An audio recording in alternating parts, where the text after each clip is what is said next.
Sometimes one single decision exposes the truth of an entire family. That day, my mother didn't just cancel my daughter's sweet 16. She canceled years of silence. And for the first time in my life, I finally spoke up. My name is Aisha. I'm 38 years old, a single mother, and everything I am revolves around my daughter, Sarah. Sarah isn't just my child. She's my reason to wake up. My strength on the days I want to give up. My proof that love can survive anything. And her sweet 16 was coming up. This wasn't just a birthday party. It was a milestone, a moment she had dreamed about for years. One evening, Sarah sat beside me on the couch and handed me her phone. "Mom, look," she said softly. On the screen was a Pinterest board filled with fairy lights, pastel decorations, lavender flowers, and a small dance floor. "I don't want anything big," she said. "Just family and a few close friends." Her eyes were glowing. That glow only comes when kids talk about something they truly care about. I smiled and hugged her. "Sweetheart, it's your sweet 16. It will be special." The truth was, money was tight. Single income. Rent. Bills. Groceries. But I took extra shifts. I worked late nights. I saved every extra dollar, all for her, because Sarah deserved one day that was hers. We decided to host the party in my mother's backyard. It's big, it's free, and it's family friendly. My mom had said something about it didn't sit right with me. My mother has always liked control, and my sister, Nita, has always been her favorite. Nita has 3 kids. Their birthdays are always huge.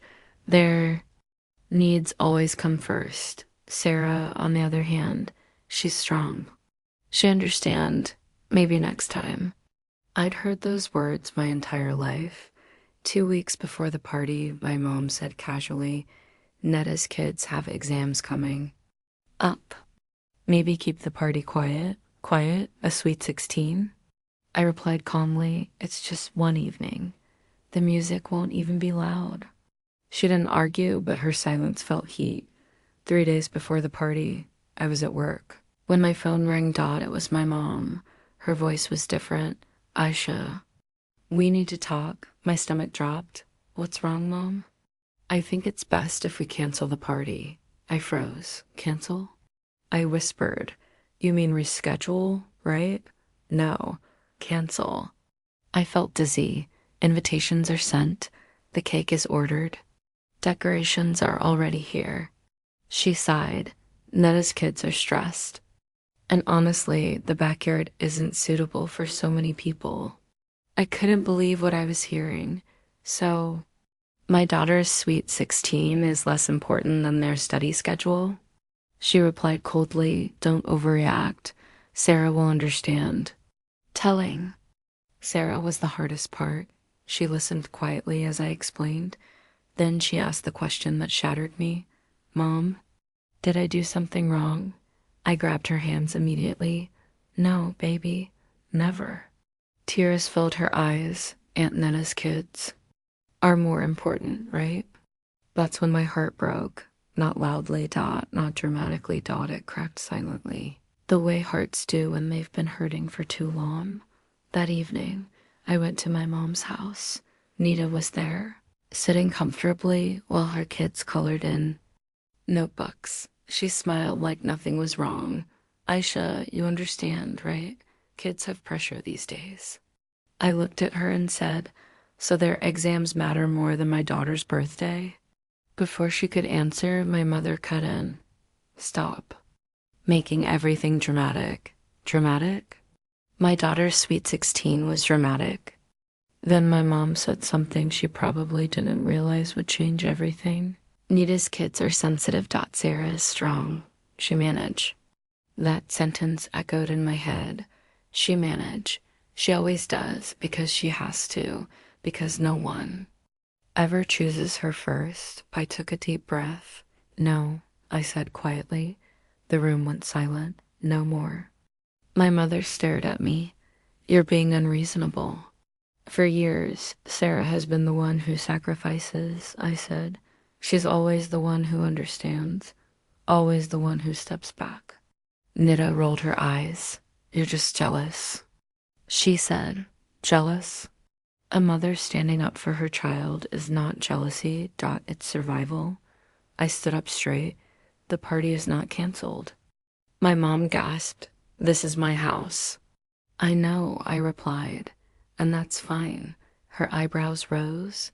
So you'll defy me? Yes, I said it without shaking. I'll find another venue.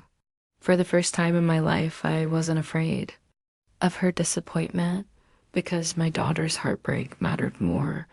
When I got home, Sarah looked at me nervously. Mom, is it really canceled? I knelt in front of her and held her face. No, sweetheart. Her eyes widened. It's still happening? Yes, I said, just somewhere else. She hugged me so tightly I could barely breathe. And in that moment, I knew something important had shifted, not just for her, but for me. Standing up for your child sounds brave in movies, in real life. It's terrifying. The moment I said I'd find another venue, I knew there would be consequences. I just didn't realize how fast they would come. The next morning, my phone wouldn't stop buzzing. Missed. Calls, messages, voicemails, all from family. My mother had wasted no time telling her version of the story. Aisha is being disrespectful. She's turning a small issue into drama. She's always been difficult. By noon, even my aunt called. Aisha, why are you creating tension in the family over a birthday party? I closed my eyes and took a breath. It's not just a party, I said quietly. It's my daughter. There was a pause. Well, your mother's hurt. Of course she was. She always was whenever someone said no.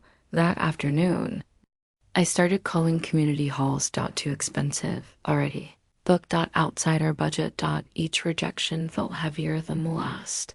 Sarah sat at the dining table pretending to do homework, but I could tell she was listening. Finally, she spoke. Mom, it's okay if we don't do it. That broke me more than my mother ever could. I put the phone down and walked over to her. No, I said firmly, it's not okay. She looked surprised. I realized something then. She wasn't just losing a party. She had been slowly learning that her feelings didn't matter. And that lesson ends today. That evening, my friend Lena called. I hadn't told many people what happened, but news travels fast in families like mine. I heard what your mom did. She said, you're not crazy, you know. That alone almost made me cry. I have an idea. She continued. The community center near my place. It's small but beautiful. I can talk to the manager. An hour later, she called back. It's available. I sat down, overwhelmed. The price was lower than expected. It wasn't fancy, but it was ours. When I told Sarah, she smiled. A real smile. It doesn't have to be perfect. She said, I just want to feel special. And that was all she ever wanted. The next day, my mom showed up at my apartment unannounced. She didn't even sit down. So she said sharply, are you done with this nonsense? I stayed calm. I booked another venue. Her face hardened. If you do this, don't expect my support. There it was, the threat I'd feared my whole life. No help, no presence, no approval. I swallowed. I'm okay with that. Her eyes widened. You're choosing this over family? I finally said the truth. I'm choosing my daughter. Silence filled the room. Then she laughed, not kindly. You've changed. No, I replied softly. I just stopped shrinking. She left without saying goodbye that night. Nita messaged me. You've really embarrassed Mom. The kids are confused. You could have just canceled. I stared at the screen for a long time before replying. My daughter deserves one day. Her response came immediately. You're selfish. I didn't answer. For the first time, I didn't feel the need to explain my over the next few days. Something changed in Sarah. She stood taller. She spoke more confidently.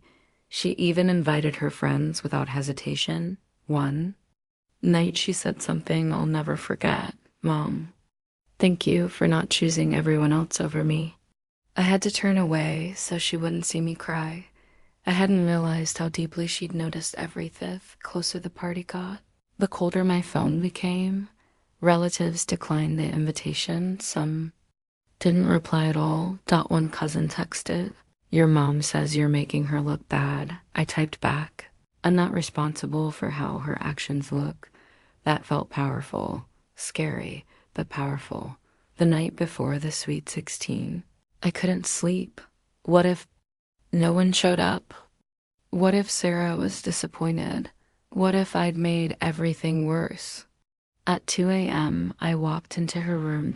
She was asleep, holding the dress she planned to wear, and I knew something with absolute certainty.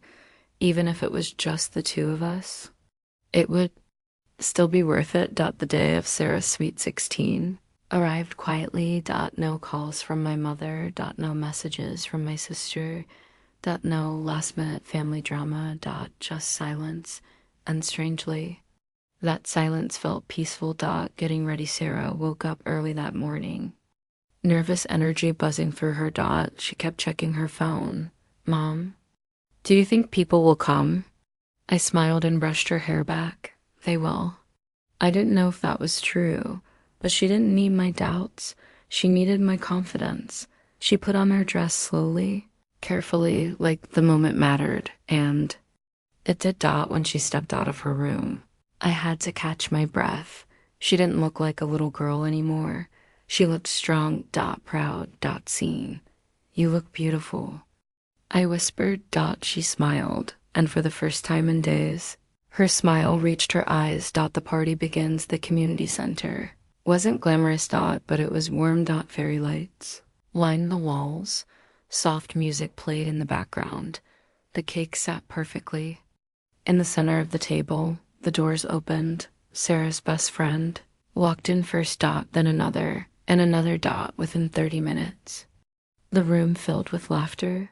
I exhaled for the first time all day. People showed up. They chose her.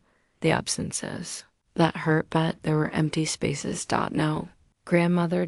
No aunt. No cousins from my side of the family. Sarah noticed. I could tell by the way her eyes scanned the room. She didn't say anything, but when she hugged me, she hugged tighter than usual. "I'm okay," she whispered, and I knew she meant it, even if parts